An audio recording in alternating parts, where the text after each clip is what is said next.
Is up, everyone? Happy Tuesday evening. Welcome to the 2025 Fantasy Football Playoffs. I hope you guys are looking forward to an exciting first round of the playoffs. We're doing the Waiver Wire show tonight. If you guys do have questions or comments or concerns, please get them in the comments and I'll get to them shortly. I'm going to open up and just cover the Waiver Wire Report, which is available for members on thefantasyfellowship.com. Just check it out. $8 a month starting membership. And let's get right into it. We're going to go over the injuries to monitor, and then we'll get into each position and what I'm thinking you guys might be looking for. Quarterback injuries, obviously Daniel Jones with a torn Achilles. I need to add Riley Leonard to this as well because it doesn't look like he's going to play. The Colts have brought in Phillip Rivers, so that tells you where they're at with their quarterback situation right now. So pour one out for Daniel Jones. He was having a really nice season, but it looks like the Colts are going to come up short this season. Justin Herbert with the hand injury. He didn't further injure it last night, but it did look like it was really affecting him. He's going to probably play week 15. I'm not too worried about that. Jaden Daniels with that elbow and just the Commanders season, it is what it is, but we're going to watch his reports. We might see Marcus Mariota this week. New York Jets don't know who their quarterback's going to be. Tyrod Taylor left with a groin injury. Justin Fields was not active last week. He had a knee injury, so we're going to watch for tomorrow's first report on who that quarterback might be. Worst case scenario, it might be I think he's a rookie, Brady Cook. Maybe he's a second-year guy. We'll watch for the Jets reports tomorrow. And then I'm watching Geno Smith with the right hand injury. I think Kenny Pickett ends up starting for the Raiders at Philadelphia this weekend. Running backs. The big one here is Devon Achane with the Dolphins, the rib injury. I think they play Monday Night Football against the Steelers this week. I could be mistaken, but we're going to watch for his report. We're probably not going to get a report until Thursday on that. They said he could come back in. Maybe he's limited on Thursday. I'm not going to be too worried about it if he's limited. If he misses, then we'll have some pause, but we'll watch for Achane. We'll talk about options behind him after in just a little bit. Alvin Kamara still waiting to see if he returns to practice with that knee injury. Tyrone Tracy had a bye week last week. He had a hip thing before. He should be okay, but we'll watch for his reports. Trey Benson, man, it doesn't sound like we're going to see Trey Benson at any point the rest of the way. So we'll watch for his practice reports, but he should have been back by now. Nick Chubb left with the rib injury on the other night here. We'll watch for his reports. More Cardinals backs, Amari DiMercato with an ankle injury. Keaton Mitchell had some huge runs the other day for the Ravens, but he left with a knee injury, so I'll watch for his report. And then I think Marshawn Lloyd has a chance to play for the Packers. I'm not saying we're starting Marshawn Lloyd, but he's worth a pickup in deeper leagues. Wide receiver, CeeDee Lamb with the concussion. That one looked really, really bad. I'm thinking CeeDee Lamb's doubtful for this weekend. Drake London, they play Thursday Night Football. I don't think he's going to make it in enough time, so probably another week without Drake London. You have DK Metcalf questionable. He was hospitalized or something with a stomach thing. They're saying that he's probably going to play, but we'll watch for his reports. And then Marvin Harrison Jr. with that heel injury, questionable. Not sure if we're going to see him. Rome Odunze with the foot injury. They kind of said it's week to week. So I'm listing him as doubtful. Prepare for no Odunze week 15. Garrett Wilson, he's eligible to return off IR this week, but I don't expect him to play. Maybe he gets some practicing in, which would be nice, and maybe he returns week 16. Mike Evans, on a short week, I still don't know if he's going to play. I'd like to see him practice some more and maybe get ready for week 16. The Buccaneers should be able to win this game without him, so maybe we find out more information on Evans tomorrow. Alec Pierce, questionable for the Colts. Parker Washington with a hip injury, also questionable. And then the tight end position, Zach Ertz, man, tore his ACL. Season ending. This might be a career-ending injury for him as well. Just tearing your ACL in December is the worst thing you can do. 9 to 10 week recovery time for ACLs. He's not going to be ready for the start of next season. And who knows if we see Zach Ertz play football next year. So bummer there. And then we're going to watch David Njoku, who's got a knee injury. He left the game and did not return on Sunday. If you need a quarterback this weekend, Trevor Lawrence at home against the Jets is your friend. CJ Stroud at home against the Cardinals, another option, and then Sam Darnold at home against the Seahawks or against the Indianapolis Colts. Those would be the ones that I'm looking for. If you need a deeper one, JJ McCarthy at Dallas could be nice. Superflex leagues, go ahead and add Justin Fields if possible. And then I would even add Kenny Pickett. I would maybe look into adding Riley Leonard in case he's ready to go next week or even possibly this week. I'm not adding Phillip Rivers. I'm not adding the 44-year-old guy who hasn't played in 4 years. And then maybe look at Brady Cook as well. If you need a running back this week, there's not really any running backs to pull up off the waivers and just plug them into your lineup. But, Tyler Algier should be added. I do think Blake Corum should have been added, and Jalen Wright, he is looking like the handcuff here for Devon Achane. He primarily was the next man up in this game on Sunday. Had a lot of carries. He got a rushing touchdown. He looked good. Jalen Wright would be a priority. And then other guys, like Devin Singletary, Chris Rodriguez, maybe Bam Knight if you need somebody. And then deep stuff here. I mentioned Marshawn Lloyd. Dylan Sampson, a little bit of intrigue there because they put Jerome Ford on IR today. And then, Sean Tucker, Brian Robinson, just your handcuffs, continue to add some handcuffs here for the rest of the way. If you need a receiver this weekend, Luther Burden would be the one that I'm looking at here with Rome Odunze probably not playing this weekend. I think Burden might be their best receiver on the roster, even if Odunze is healthy right now. So I want to add Burden in all leagues. Jaden Higgins, Jaden Reed, those guys should have been added already. And then a deep one, Ryan Flournoy for the Cowboys. I'm assuming CeeDee Lamb's not going to play with this concussion. He's of interest to me. And then just if T. Higgins also had the big concussion stuff, maybe Andre Yosheva should be picked up in deeper leagues. And then deep leagues, Jameer DK, Devon Vele, Adam Thielen, Jack Besh, Jalen Coker for you guys there. If you need a tight end, Harold Fannon's probably picked up, but if he's out there, I love the Harold Fannin right now. And then Colston Loveland, Brenton Strange, those guys are probably picked up as well. So the deepest of tight ends here would be Colby Parkinson, Isaiah Likely, and Mike Gesicki.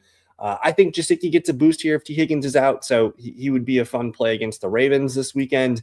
And then if you need a defense this weekend, widely available defenses will be the Jags, who get the Jets at home. The 49ers get the Titans at home off a bye week. And then the Bears at home against Cleveland, I think, is fine. The Giants at home against Washington's another good one. And then Eagles, Texans, Seahawks, probably already owned, but worth picking up if you need somebody. So that is the Waiver Wire Report rundown for Week 15. Again, if you guys are interested in checking that out, it's on thefantasyfellowship.com. There is a free section where I can kind of just show you guys my favorite ads, but then the Waiver Wire Report, which has all the depth that we just talked about, that's up on the membership site. Good evening to Harris. Dropping Vidal or Slayton in Dynasty? I would probably, it likely doesn't matter. Both these guys are probably upgradable at some point here. I think for now, I don't see you starting either of these guys this week here. I think I'm going to hold on to Vidal because I think he's looked good the last few weeks. And who knows, Amari Hampton, one injury away, and you got a guy that you must start. Whereas Slayton, Slayton is just kind of what he is already. If it would take maybe a Wan'Dale Robinson injury for us to be interested in Slayton. And I don't know. Giants passing attack, it's kind of whatever. I guess I would go Slayton here. Are we dropping Reed or Stevenson? I probably need more context here. I think you're more likely to start Jaden Reed in the flex over Stevenson going forward. So I'm going to say Stevenson's probably the drop for me. And then good evening, Double Tap. Hope you're doing well here. I don't know what is this emoji here. We got a snake bite from some goner here. I think that's a snake. That looks like a snake. Maybe it is. Who knows? But good evening, my man from Twitch. And then Cup or Slayton. If we're starting one guy this weekend, I'm probably starting Slayton over Cup. I don't think Cup should be really even rostered in redraft leagues. I know he caught a touchdown last weekend, but not a lot of interest in Cooper Cup right now. Slayton with a healthy Jackson Dart does excite me a little bit enough to play him over Cooper Cup. If you guys play in competitive deep leagues like the one that I'm in here, the Fellowship Money League, by the way, congrats to Harris on your number 1 seed. But if you play in competitive leagues, you're looking at guys like Isaiah Likely, Colby Parkinson as your top available players. Pat Bryant's another name here at receiver that should be added. I think Mike Gesicki should be added from the tight end group. Jalen Coker, Ryan Flournoy. These are the names that we're looking at in most competitive leagues. And then I do like Dylan Sampson on the low too here because he is the passing down back with Jerome Ford out. We saw Dylan Sampson catch 5 passes last week for 64 yards. Maybe that's something that they continue to do here. I'm not saying to start Dylan Sampson, but he's worth picking up for sure. And just the waiver wires, man, are beat up pretty good. If you need a defense, again, I mentioned the Bears, the 49ers, those guys are widely available here. Maybe even the Cowboys this weekend against the Minnesota Vikings. I know the Cowboys got lit up by Jahmyr Gibbs and company, but they've been playing better the last month or so. And I don't hate the matchup here at home against Minnesota. So it's week 15. the waiver wire show is not as important as it once was, but we can open it up for any start sit questions if you guys have them, whatever you guys need tonight. I'm pretty excited for week 15. The best balls are entering the playoffs, and we had a pretty good best ball run over on DraftKings this year, so I'm pretty excited about the teams that I got moving forward. I was going to pull up my exposures. And I gotta log into DraftKings now, but I'm a huge fan of best ball, and this is one of the most important weeks here. Just getting your team through and into the best ball playoffs is a really fun thing. And if you guys play, if you guys play in a few redraft leagues and you're looking to do more leagues, I think you got to consider doing best ball leagues, because the playoff rush of getting a team, whether it's underdog or DraftKings, but just getting a team into the playoffs provides such a huge rush. And if you can somehow get them to keep winning and getting to the final weekend, it's just a lot of fun. So check out the best ball stuff on DraftKings, on Underdog. But yeah, what do we got for player news today? Let's take a peek at that. I don't know what to make of the Phillip Rivers stuff. They're saying he's got a real chance to start week 15. I would be totally shocked if they throw him out there this weekend, but if Riley Leonard's not available, what do they really have to lose? So we'll see. I don't expect Phillip Rivers to play, and I would not recommend playing him in a super flex league. You're not playing him in a 1 QB league. I think probably just going to avoid Phillip Rivers for now. Cade Otton did not practice today, so back-to-back DNPs on a short week. That's a little fishy. Mike Evans was limited today, so he does have a chance to play. I think that'd be a nice boost for them. Kyle Pitts was limited today in practice. But again, Drake London did not participate in Tuesday's walkthrough. Tomorrow is going to be the big day of practice I think for these guys, so we'll see what happens tomorrow. But this is kind of a stinky game here on Thursday Night Football to start the fantasy playoffs. Saints or Seahawks for all of the playoffs. Let me take a look here. I mean, it's hard to argue. I mean, one team is the Seahawks, who are one of the best teams in football. The other team is the Saints. I think the Seahawks have the #1 fantasy defense in most formats. They get the Colts this weekend, which, yeah, I'll start them against the Colts. And then they get the Rams week 16, which I'm not super excited about. They kind of held the Rams to 21 points back in week 11. They got one fumble recovery. So it's not the worst spot if you need to play him in week 16, but I do want to play him week 17 against the Carolina Panthers. I think that's a good spot there as well. But then you have the New Orleans Saints, who are playing good football the last month. They're going to get Carolina at home, the Jets at home, and the Tennessee Titans at home, or at Tennessee. I think I go the Saints here, man. They are playing really good football of late here. They're winning games too, which is pretty nice to see. I think I go New Orleans Saints rest of the way. I'm going to try and find a way to hold on to Seattle just in case. And I think holding two defenses going into the fantasy playoffs is kind of what I've always wanted to do. But yeah, the defense this week against the Colts, I want to play them this week. If I can add the Saints for future weeks, I would do so. I'm willing to cut backup running backs and receivers for that if I have to, Harris. And good evening to Lee, Terry, Debo, Dowdle in the flex. So I don't have my rankings out yet for this week. We got to see if it's going to be Mariota or Jaden Daniels. I'm assuming it's Mariota this week. So I do have a little bit of worry there. And then with Rico Dowdle, last we saw them, Chuba Hubbard came back from the dead, and he totally took back over a huge share of that workload. They're going to get the Saints this weekend, which I like that matchup. They've already played the Saints a few weeks back here. Chuba didn't do much in that game. He only had 3 carries and a catch. Rico in that game, though, he did have a team high 18 carries, 53 yards, a touchdown, 3 catches. So that was a Rico game back then. So I'm really unsure on how that backfield's going to look, especially coming off a bye where they're both healthy and both involved in the practice stuff right now. I think I'm going to go Terry McLaurin, who didn't have a great game against the Vikings, 3 for 41, but he had a great game against the Broncos, 7 for 96 and a touchdown with Mariota. I think if it's Mariota, I'm going to go Debo, and that's probably how I would do it. Let's use this week to learn about Rico Dowdle and Chuba and see what happens going forward. But I guess I'll go Terry McLaurin here. And it's a good matchup for Terry too. The Giants corners do allow wide receiver points here. And yeah, this is a really good week for the Seahawks. I think it's one of those weeks where everybody kind of eats. Sam Darnold throws 2 touchdowns. Kenneth Walker, Zach Charbonnet both, get their workload in, and probably some special teams defensive stuff, honestly, for the Seahawks. My bad. I meant Terry, Debo, then Rico. Too much Terry on the brain here, so Freudian slip. But I'm going to lean with Terry. Is what it comes down to. As far as other player news or things that we're watching for this week, the Steelers tight end Darnell Washington's in concussion protocol. That could be interesting if he's down, because that could maybe make Jonnu Smith or Pat Fryermuth a little more interesting if you need a tight end. I think DK Metcalf's going to be fine with that weird stomach thing. I have no idea what that's about, but I think he's going to be fine for this week. They're saying good things about Keaton Mitchell playing this weekend here. It's a minor knee injury. We'll watch for his reports tomorrow. And then I did want to pull up just matchups here. If you guys are able to look at the fantasyfellowship.com, I do have the fantasy points allowed stuff up for you guys this week.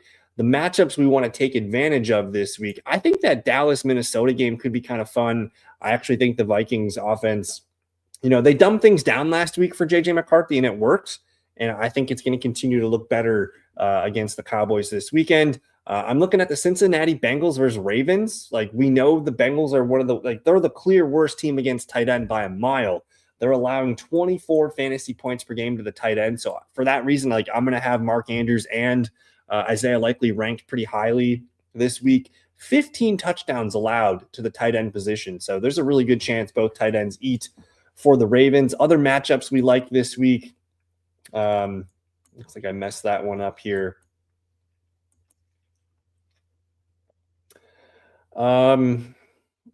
Yeah, that Giants Commanders game, 2 really bad defenses there. I think there could be some fun there for both offenses, whether it's Wandale and Dart, Tyrone Tracy, Theo Johnson, or basically Mariota, Terry, a little bit of Debo. With Zach Ertz gone too, that's also going to make me like Terry and Debo a little bit more.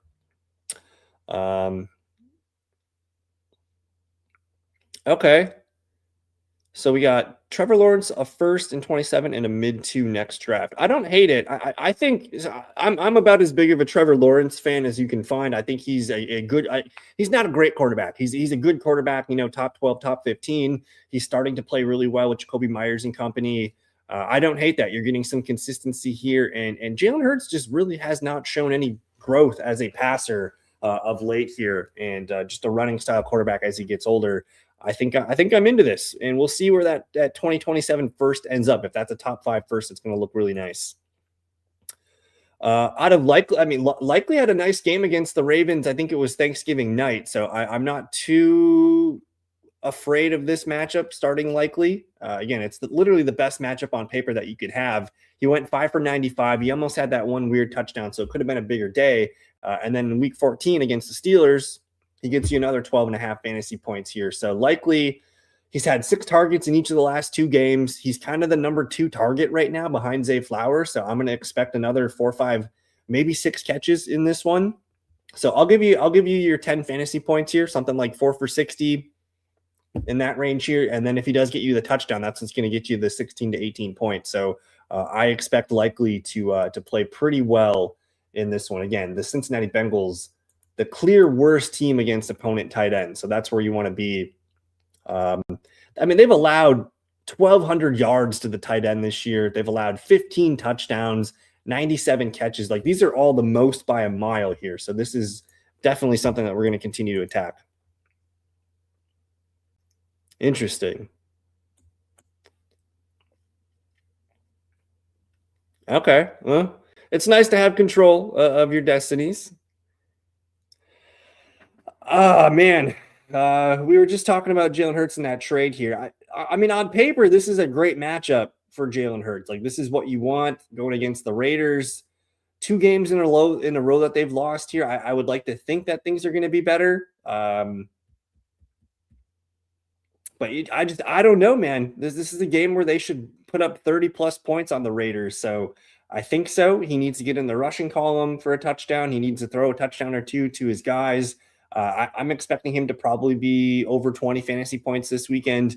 I just don't know if we're going to see, and who knows, maybe it's one of those games where just Hurts throws for 4 touchdowns and like everything just happens for them, and they kind of exercise some demons in this one. So I think I'm probably ranking Hurts as I don't know, QB 2 or 3 this weekend. I think I'm going to be high on Jalen Hurts, and it's a tight end premium. My head still says to start Terry McLaurin because his matchup is still really good too. Mark Andrews, sure he can catch a touchdown, but he's not really a big volume guy lately, which has been kind of the concern with him all year. He's had 1 catch in 2 of his last 3 games. He's going to catch 3 to 4 passes for the most part on a normal game here. So you're kind of hoping for that touchdown to really make your day. I think I stick with Terry McLaurin, even though it's tight end premium. Okay. Yeah. And right now, man, Hurts is not, me and my friends were having a conversation earlier today. Like, where do you rank Hurts, in Dynasty going forward? And I think there's a legit concern here that, if the rushing stuff ever does start to fade away, maybe we're not as excited to have Jalen Hurts here because he's been pretty bad as a passer the last 5 games. And honestly, he's only been a QB1 once in the last month and a half. So we'll see what happens here. I think moving on from Hurts and collecting Trevor Lawrence, who, Lawrence just needs to continue to hit his 2 touchdowns per game. He'll be around 18 to 20 fantasy points, I think, going forward. And he's got a really good outlook for the future here with Liam Cohen. So I don't hate it. He obviously doesn't have the ceiling as Jalen Hurts, but he's got a pretty safe floor here. So I think you're going to be happy with what you get there. And hopefully that 2027 draft pick looks really nice as we get closer to that draft. For this weekend, I'm pulling up the week 15 stuff here. We got some good games this weekend. Again, as we're getting to the finish line here, so a lot of playoff implications all the way around. I'm looking at that Chargers-Kansas City game on Sunday. I'm looking at that Buffalo-New England game on Sunday here. We also have Green Bay-Denver. That's going to be a fun one. We have Detroit-Rams. That's going to be a great game. And then we'll see about Miami-Pittsburgh. Can Pittsburgh hold on to the AFC North lead? Can Miami continue to kind of play spoiler? There's a handful of good games this weekend. My number 2 seed with Hurts and Mahomes. Yikes, I went south fast. I would like to think that those guys they're not eliminated, by any means with the Chiefs. I think they're going to bounce back here against the Chargers and give them a good fight. It's also in Kansas City again, so I would be shocked if Kansas City drops another game here. That would really be rock bottom if they do drop this game and fall to 6-8. So we'll see. I do have Mahomes as well in a dynasty league, and it almost cost me last weekend. So we'll see. I hope it rebounds. But if you guys get any more questions, please keep them coming. We'll be live tomorrow night for the Start Sit program, 7 o'clock Central Time. We'll have a lot of practice and player news for you guys to get through. I'm going to post my weekly rankings tomorrow, and then I'm going to get my rest of season rankings out tomorrow as well. I was kind of waiting for a few news blurbs and things like that to get the best ROS rankings out there. So tomorrow, those will be out there for you guys. Long-term, who you like, Travion or Bucky? It seems to toss up with most experts. I do my dynasty rankings on the 1st of the month, and I'm just pulling them up here. I still have Bucky ranked pretty highly. Like Bucky Irving is, I don't even have my running back stuff in there. I got to get these updated. Come on, Kyle. Let me go to my dynasty rankings here.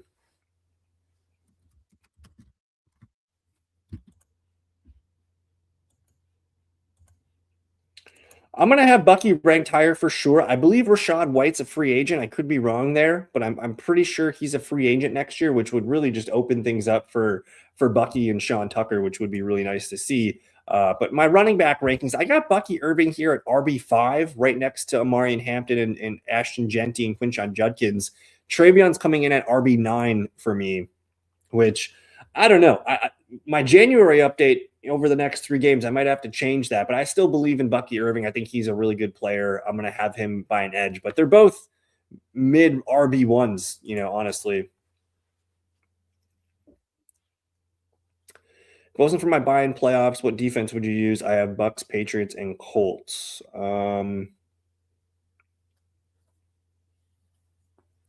So that's a week 16 question. Alrighty, so week 16, Tampa Bay. They're going to get at Carolina. I usually don't like playing teams on the road. The Patriots are going to get the Ravens at Baltimore. I don't really want to do that. And right now, the Colts don't feel like a team I want to mess with. They're going to get the 49ers in Indianapolis. So none of these are really great defenses, Andrew. So I'm a little concerned here. I might be looking to add a team like the New Orleans Saints, who are going to get the Jets that weekend. I might be looking at a team like if Kansas City's available at Tennessee. That one really intrigues me. Philadelphia at Washington. Andrew, we'll have to talk on the side here about a defense for Week 16 because I don't really feel comfortable. I guess Tampa Bay would be my answer here. And hey, Ozark, thank you, man. We retired from fantasy 2 years ago. I appreciate you staying subscribed. Bill, yes, Bill Romanowski, man. Shout out. I hope you're doing well. I hope retirement's treating you well. This was one of those seasons for me that I wanted to retire from fantasy football. This was my most important league, which we're in our 16th year now. I won 3 games this year, and it just I got hit by the Brian Thomas in a super flex here. So it was very, very bittersweet. It was a long season for me.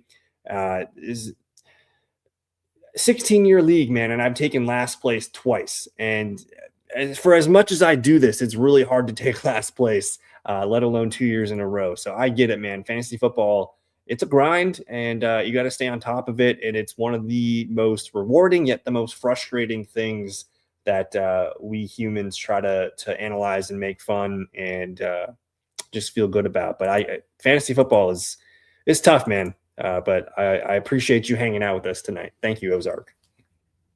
You received Travion, DeMario, an early third for Bucky. Guy needed a Week 14 starter, and I saw them as I don't hate this. I mean, honestly, Travion, Bucky, the fact that I have them 4 or 5 spots different from each other, they're basically in the same tier. So you're getting a young running back that you feel really good about. And honestly, the outlook for the Patriots the next 3 years is way better than the Bucs. So I don't think this is sure. It might not look good at the moment. It looks still fine at the moment. We'll see about Douglas and what you can get for that early 3rd round pick. But I don't think this is a bad trade at all. I mean, I like to tell people, you got to trust your gut and you got to believe in what you want to believe in. I think Travion Henderson's really freaking good. Bucky Irving's small. He's shown to be injury prone a little bit here. So we'll see what happens. But I think dynasty outlook, 2 to 3 year outlook, I think I still might prefer Bucky by a hair. It really depends on what they do with Rachaad White. But you got to admit, Tampa Bay's arrow is kind of pointing down, whereas the Patriots, I might be moving Travion Henderson above Bucky in my January update. So we'll see. And yeah, I ended up having the 12th overall pick in my main league in a super flex, and I took Brian Thomas Jr. with my first pick. My league is usually a little gun shy on QB in super flex league, so there were already 5 QBs off the board. I passed on QB. I passed on CMC. And the reason I passed on CMC is because 2024, I drafted Christian McCaffrey, and he completely, blindsided my season. So I didn't want to go CMC back-to-back years. I went for a high upside pick that I felt good about, and it just completely tanked my season. So, yeah, stupid stuff. I always tend to I try to be ahead of the game on things, but sometimes it can really backfire on you, and I should have just taken CMC or JT or something. So, that's cool. So you lock down the Patriots backfield. I think that's the way to go. So I like locking up backfields in Dynasty. I think that's a fun way to look at it, and just always make sure you have that base covered. But anyways, guys, that's going to do it for tonight's show. Again, tomorrow evening, Wednesday, 7 p.m. Central Time, we'll go over the player news and answer any start-sit questions you have, and we'll look at any other new things that come out. So thank you for hanging out, guys. Enjoy the rest of your evening. We'll see you tomorrow evening. Peace.